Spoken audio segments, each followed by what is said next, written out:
The Inspired Collective is where real talk meets meaningful stories for women in business. Each episode features candid conversations with inspiring entrepreneurs, creatives, and industry leaders who are rewriting the rules and building with purpose.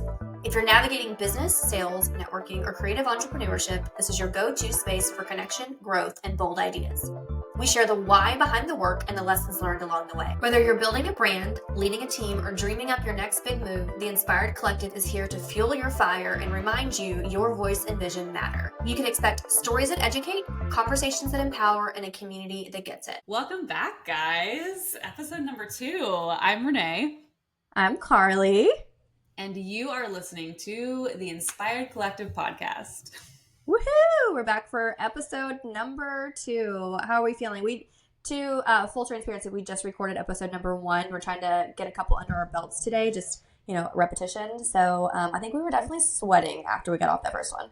How do you feel? I think so too. I feel better. This one's starting off more smooth. We'll see if that continues. But I think, the first one's always ripping off the Band-Aid. It is. I'm very excited we finally got the first one done. We'd only been talking about it for 6 months, 12 months. Truly. But it feels good. It feels good to say welcome, give the welcome in the beginning and have it actually be going. Yeah. So with today, we wanted to start off strong with a topic that is near and dear to both of our hearts. We're diving into networking, but not only networking, what not to do when networking, because we have definitely all been there. And this is actually going to be part 1 of 2. Mostly talking about small talk, going into detail on things that are kind of cringe-worthy, honestly, when we're talking about small talk and making conversation with people either you don't know or you only know in a professional setting. So we definitely have some examples and some feels about this. Some feels, some wild stories. And I feel like there's so much to be said about networking, about the cringiness that small talk could be, that it really needed a second episode because there also is so much positive and so much to be gained from networking. So kind of decided to break it up into part 1 of 2. So let's dive in. Yeah, let's dive in. I'm excited. I'm excited too. I just feel like, especially in this industry, but even just talking cross industry, networking is so vital, but it's honestly something that not a lot of people know how to really tackle well, I feel. They just avoid it. I used to be that girl. I would just avoid going, and honestly sometimes still am, but probably for another day. Why do you feel that way? Why was it so daunting? Well, I think you actually hit on this in episode 1. I also am an extroverted introvert, and I require a lot of, a significant amount of alone time to function. So there's something about just being in a room full of people that I may or may not know that just feels so overwhelming. And I think that's a really normal feeling for people to have. There's just something very daunting about it. And you have to be in the right mood. You have to be in the right frame of mind. You have to have your A game on. So I'm excited to hopefully share some tips so that these things can help people that, may feel the same way I do and just give them some tangible takeaways. I agree, because there's definitely tangible takeaways to be had, and like I said, there's definitely kind of glancing into part 2. There's definitely so many pros to be had too. I mean, your and my relationship founded on networking. It did. Here we are, and here we are today, podcasting away. But on the flip side, it can be so self-serving seeming, or there's just so many red flags that come up when people don't know how to really capitalize upon it well. What do you think some of those red flags are? Sorry. Well, I was going to say, no, coming out the gate, I think one of the biggest things that I notice when talking with people is they make it seem so transactional. Mm-hmm. It's, what can you do for me? You can't do anything for me. Okay, I'm moving on. And again, going back to our relationship, I feel like when you started in florals and I was in linen rentals, we were both a service. We weren't booking each other's services. So at face value, if you're looking at it from that transaction point of view, you had nothing to immediately give me. I had nothing to immediately give you. And I feel like a lot of times people will write other people off because of that. They will, absolutely, yeah. I definitely agree. I think there's definitely what can you do for me feeling a lot of times, or that's how people approach it. This person, there's no way that we can work together right now. So what's the point in investing my time into this relationship? Because where is it going to go? How it's not self-serving. in that moment, but you don't realize how building those relationships can serve you down the line, and you can serve each other and help each other. And honestly, like, even if it's not you can't work together, there's still something to be said from building those relationships, beyond just financial gain, or, gain in your business, whatever that looks like. So totally agree. I guess when you think about it too, the people that are oftentimes networking are sales driven. It's people in sales roles. It's directors of sales and people that have metrics. So if you think about it that way, they're connecting in ways that will help them get to those metrics. But you hit the word, on the head. You hit the nail on the head. With this word of relationships. It's building the relationships, it's building the foundation. Even when, something as stressful as a sales role can be, with goals and benchmarks and things like that, I think where people really falter is that they're not trying to build those relationships when they're out networking. They don't have conversations. It's literally one-sided generally. Yeah. What's another one of your pet peeves? I know I have a couple, but I want to hear them. I feel like when people, and this I'm sure can be prevalent in many industries, but especially when you get into some of the bigger players in the event industry, they love to name drop. Or really any industry. I think it's any industry. It's like, true. No matter what role you're in, I feel like people, if you feel like you know somebody who you can name drop, you're going to name drop. Yeah. Yeah. And sure, in some situations when you're expressing, your own validity and, maybe even in a sales pitch, that's when that makes sense. But more often than not, it comes off as braggadocious. And especially when you're first small talking with someone, I feel like, letting them know that you're Beyonce's personal florist doesn't really ever sit well. No, it does not. Although, albeit cool, like that's really cool to know. I would love to know that about you as I learn to know you better, but you're so much more than that. People are going to really connect with who you are as a person and not what you do for a living. Like, people want to connect with people. And I think so much in this era that we're living in right now, people want to get to know people that they are working with. And, not just, again, it's not always about like having a transactional vibe, but if they are ever going to buy from you, they want to like you. If they don't like you, they're not going to buy from you. Absolutely. I was just having this conversation with someone actually this past weekend about how we're so almost trained to, when you meet someone, you say, hey, what's your name? And what do you do? What do you do for work? Almost like that's part of your personality, not tell me about you. Tell me about you and what your interests are. And that goes so much further than the what. It really does. I think also, I took this sales course recently, like a 5-day sales challenge. And something that they hit on that I love and I've been really trying hard to do is when I meet somebody for the first time, especially in a business setting, I do not talk about me at all. I continue to ask them questions about themselves. Like I'll ask them, let's say, tell me, what area of town do you live in? Where do you go to work? Or where did you go to school? What do you do for work? Where did you go to school? Where did you grow up? And if they ask me a question about myself, I'll kind of answer it. Like, so let's say, for example, I went to Texas State. So if I'm like, where did you go to school? And they say, oh, I went to Texas State. Instead of saying, oh, I went to Texas State too, I'll say something like, oh my gosh, did you go to the square when you were there? So I'm always putting it back on them. And honestly, this is people, when you're especially in like a work setting, people don't really care about you. They want to talk about themselves. And the better you can get about getting people to talk about themselves, the more likable you'll be. You bring up an interesting point.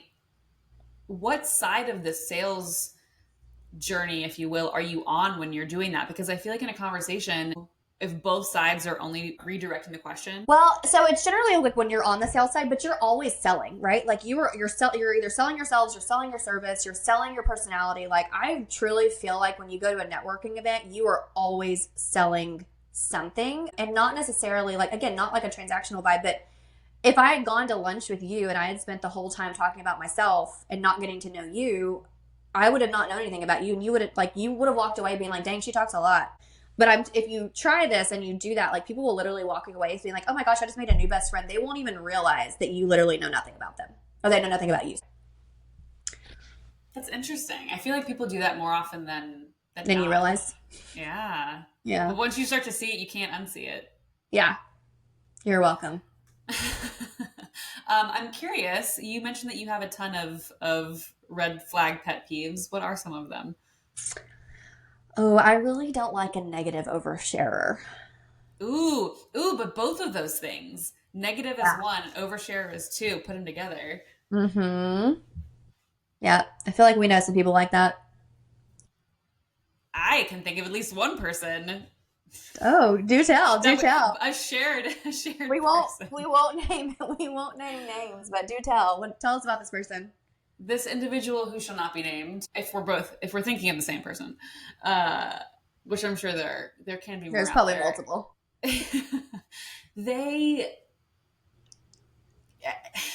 It's hard to describe because I honestly start to tune them out, knowing that this is the conversation that's about to arise. And they just pick, we could be at a 4-star restaurant networking next to Beyonce herself, and they would still come up with, I don't even like Beyonce, so I don't know why I keep bringing her up, but oh, you're gonna make the people mad. I know. Here comes the bad reviews. Doesn't like Beyonce, 1 star, 0 negative stars. But they'll focus on the most negative thing in the room, or about their day, or about themselves, and then overshare on it. Yeah. And to your point of really making it about the other person, I don't know if there's a narcissistic relation to this or if there's a correlation to that or anything, but this person just does not ever lend the conversation to the other person, but they're just so negative and it's draining. Mm-hmm. Yeah. The person I'm thinking about, it may or may not, I don't know if it's the same person or not, but you walk up to them and the first thing they say is, how was your day? And they'll give you five reasons why their day was literally like it was the worst day they've ever had in their lives. And it's like, okay, cool. I just spent 10 minutes listening to you rant about how awful your day was. And every day seems to be the same because every time I ask you this question, it's the same. Well, and think about the perspective too. They don't go into that conversation not knowing that you had a flat tire on the way there, or you had a crappy day yourself. You don't know what the other person's going through.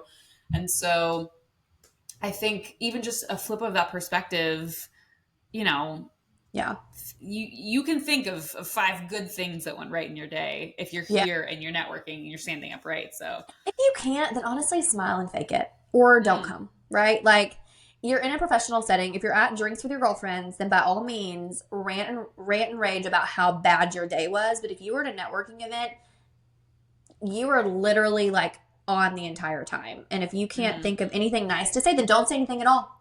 It's one of the golden rules of life. Yeah. Teacher always said, if you can't say something nice, don't say anything at all.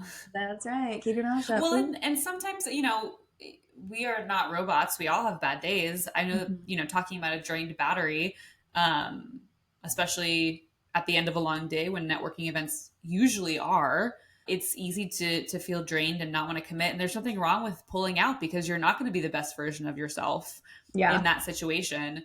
But if you're think, go ahead. Muster.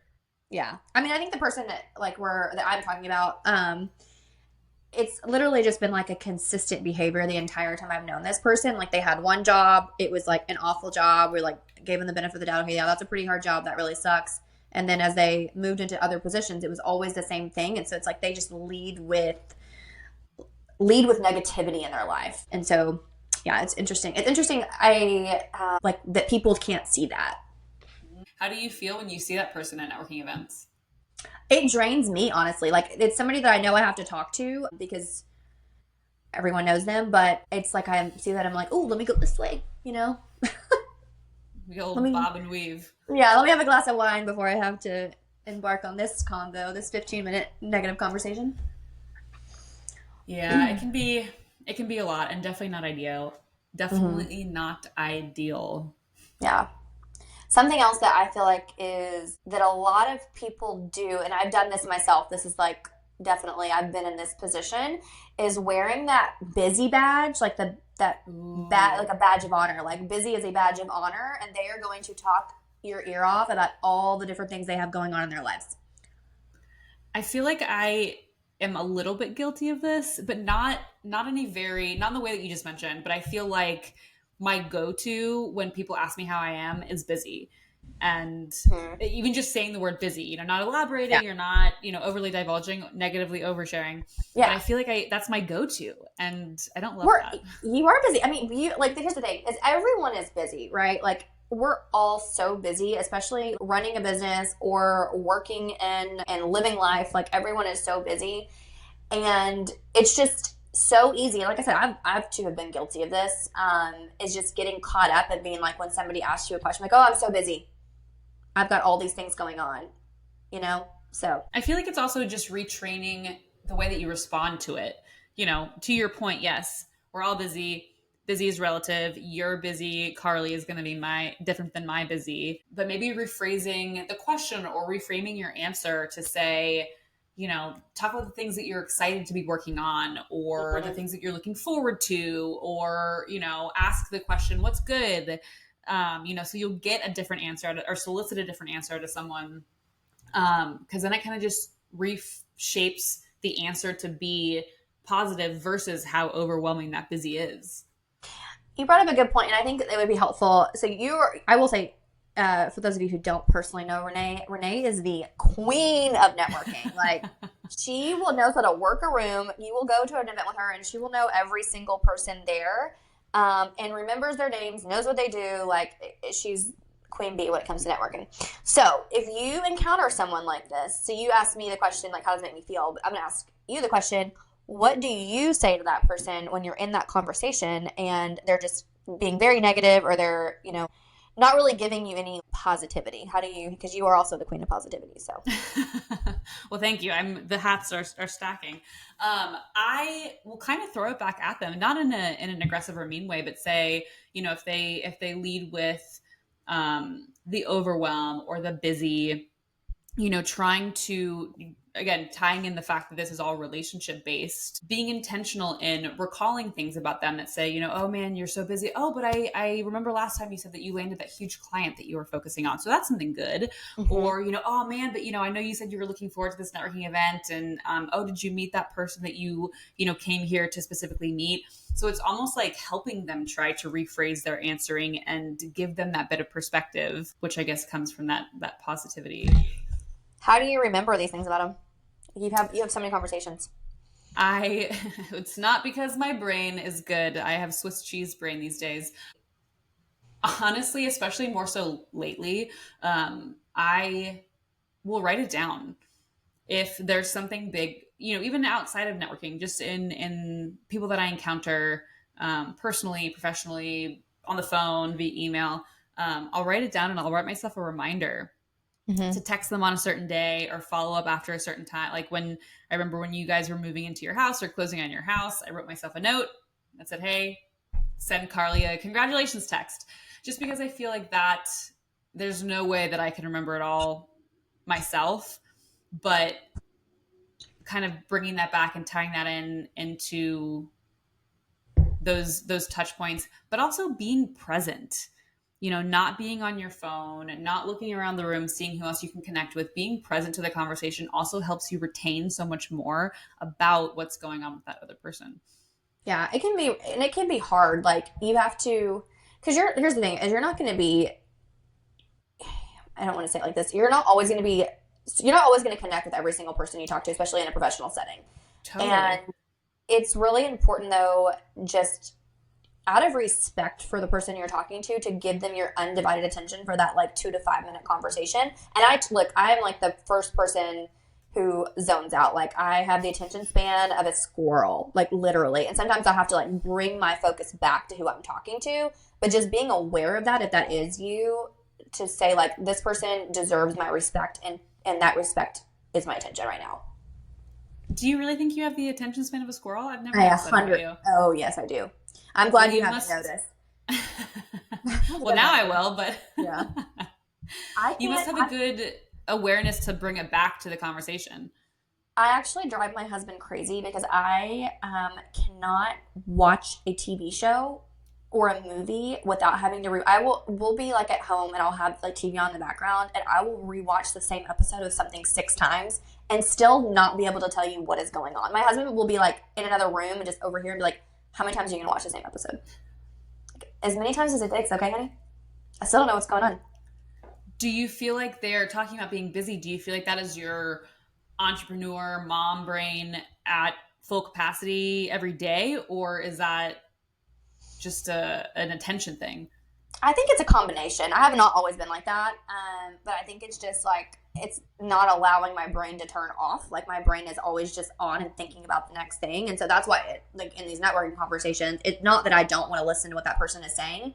It's that I have to like remind myself to stay present so I don't start thinking about the next thing because that's just like how my brain works in the life phase that I'm in right now. And that's fair.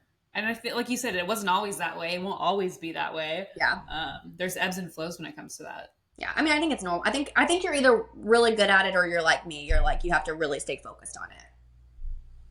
I agree. How do you feel like personal conversations fit into networking? Do you like that? Do you discourage that? I think you can connect. I think if you, I circle it back to though, like I will tell you, the last probably year or so, I have tried really hard to like, again, not talk about myself and connect with people, but not necessarily like have my own personal conversations. I want to hear about them. And so I think there's definitely a place for personal conversations. I think the level of personal depends on your relationship with them. And I think there's different, like for example, when you and I first met, right? Like you and I had a very transactional business relationship and we liked each other and we respected each other, but we weren't going to get super deep with each other. And then the more we got to know each other, even though it was still professional, the more we opened up and had those more personal conversations to really get to know each other. And I think if we hadn't done that, we wouldn't be here. So I think both sides are important, but it has to be natural and organic. And I don't think you should just come out of the gate oversharing all of these personal details about yourself because you never know how someone's going to receive it.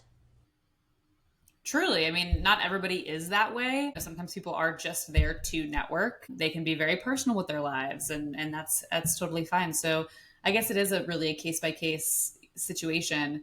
Do you remember, I'm trying to think now that you said that, when our relationship kind of shifted?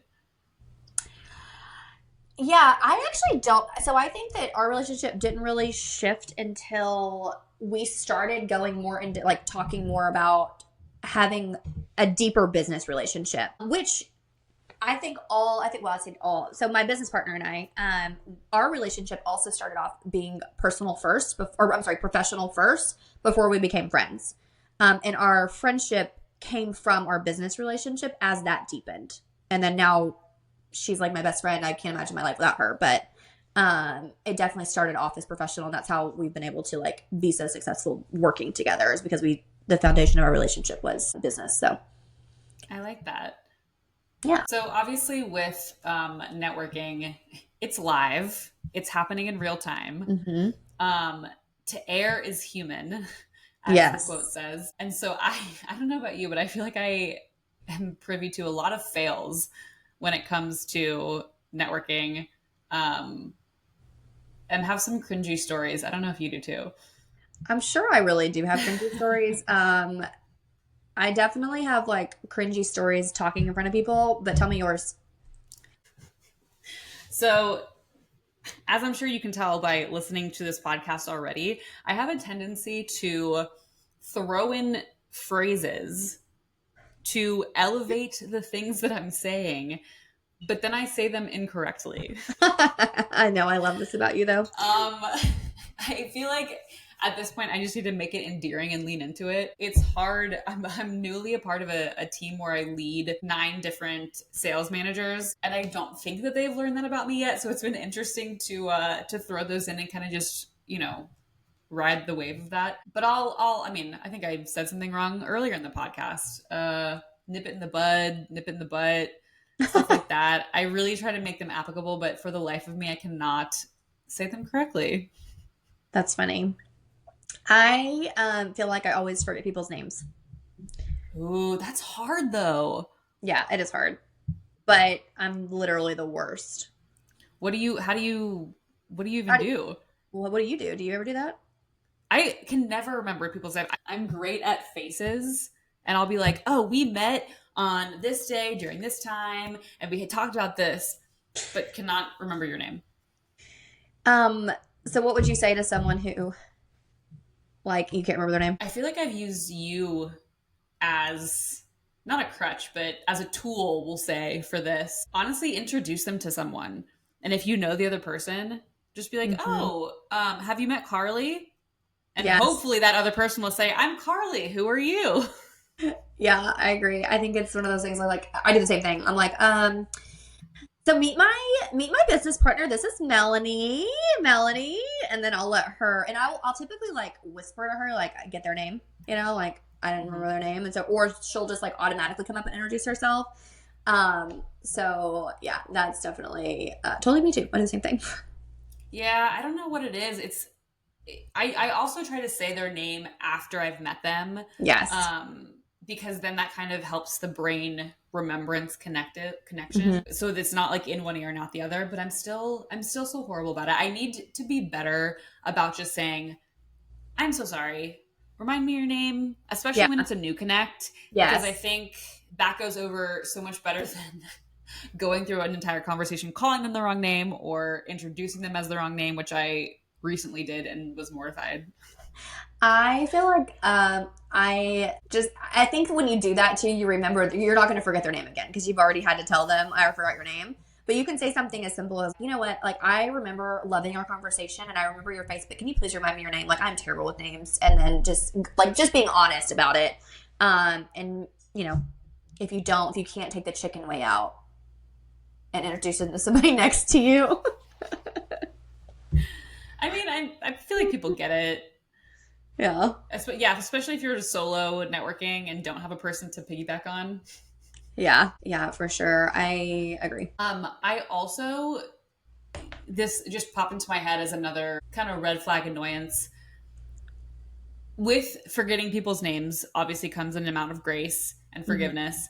Um, but I hate mean people when Yes. networking. I hate when people are mean.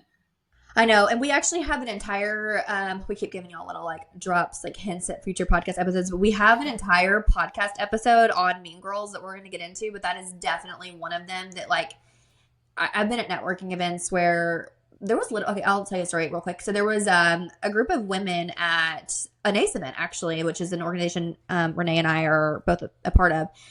She used to be the president, and this was like a few years ago, but it was one of the first events I'd gone to, and it was a larger event, and it was like one of the larger events they have throughout the year, and we had gone as a group and set our purses down at a table that we were going to sit out, and then we went to go grab a drink, and then we saw somebody that we were talking to, and this group of girls who I'm going to call them girls because I don't feel like real women act like this, came up and moved all of our stuff off that table and piled it on another table. Like didn't even like place it around, just piled it all up. And we're just incredibly like I just could not believe the nerve and the audacity that someone would do that. And they just thought that they owned the room. I'm like, I've just never even seen you at an event before. Who are you? Well, and It it's was one kind thing of unreal. to have mistakenly done that, and oh my gosh, I didn't realize the universal sign for saving a seat is the purse and the chair. There's that positive, Renee. Maybe that's what they thought. Well, but you know maybe they didn't realize that, or could have changed the situation. But if you're going to be a mean girl about stealing a seat, I It mean, was come just on. like the way that I don't know. You just definitely like you just got the vibe from them, right? Like they just gave off that vibe. So, So what did you do? Did you guys have to move? girl, I did not like confrontation. I just sat at the other table and was mad all night. Not mad, but I was like, those mean girls. just just pivot away from that conversation. Yeah, I'm not even gonna. You know what though? I always think when people like someone else's bad vibe is not gonna kill mine. So just let it go. I mean, that's fantastic though. But I will say, wonderful mindset for you to have in any situation. But what a horrible taste that they left in your mouth. I don't know if Hmm. these are people that, would eventually be clients of yours or be referral partners, but, you know, they kind of already set the tone before they even met you. Yeah, and I will tell you, as I remember them every single time I see them now. and not in a, so like those first impressions matter more than you will ever know, because they didn't know us and they didn't know what we did. I know who they are and what they do, and they could have gotten business from us, but now they won't ever.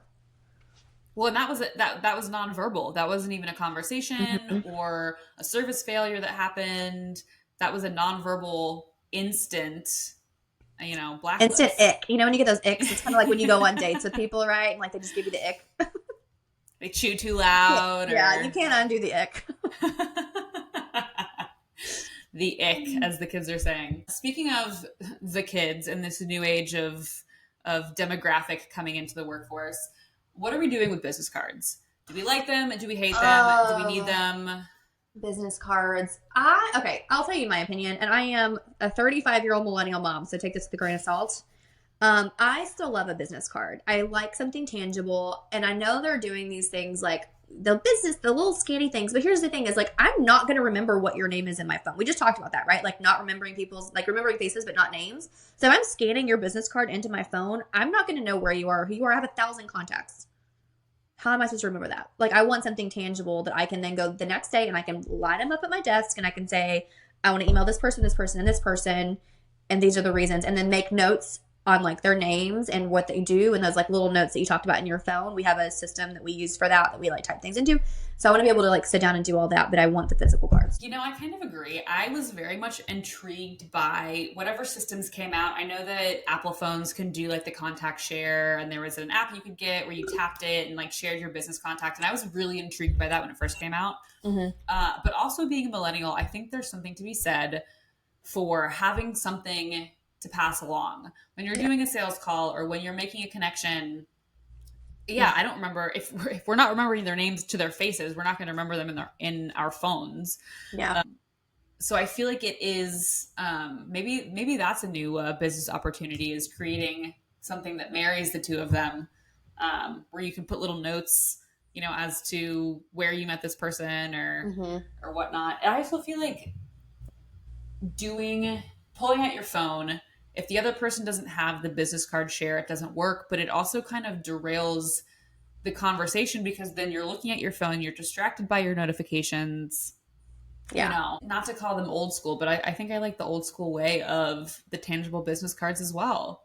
Yeah, I agree. I think that like if there's a way that you can scan it into your own phone or however, like you put a QR code on your business card, but I definitely think that they're still necessary. And anything could change down the road, but in the place we're at right now, and I love a business card. I have to say I do too.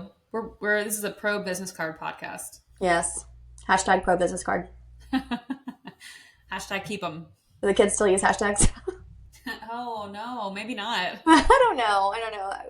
Maybe they don't. Well, all right, guys. I think, is there anything else that we can think of, like negative? I want to talk about negative. Red flags, small talk 101, what not to do. I was going to say, me, this was a hard one for me, because I feel like as much as there are some red flags, and so much not to do, I'm a positive Polly, so the next episode is also intriguing with all the things you can do. Yeah, I feel like you get the icky stuff out of the way first, so you better understand the how-tos and why you do them, why you do what you do. Very much so. All right, guys. Well, we would love to hear from you. What is your worst networking moment? Head over to our Instagram and DM us or tag us in your post or story and let us know, what is your worst networking moment or your biggest networking fail. We'd love to hear those too. As always, we appreciate your 5-star ratings only, please. If our husbands are still listening, 5 stars. Or husband and boyfriend. all 3 listeners. All 3 listeners. We might have our moms on here now. We'll see. And stay tuned for episode number 2. Can't wait to see y'all there. See you then. Or part 2, sorry. We're still getting used to this podcast thing. Bye, guys. Thanks for tuning in to the Inspired Collective, where we turn real talk into real impact. If today's episode resonated with you, be sure to subscribe, leave a review, or share it with a friend who needs to hear it. Let's keep the conversation going. Follow us on Instagram and connect with a community of women who are showing up, standing out, and building with purpose. Until next time, Keep leading, find your grit, and stay inspired.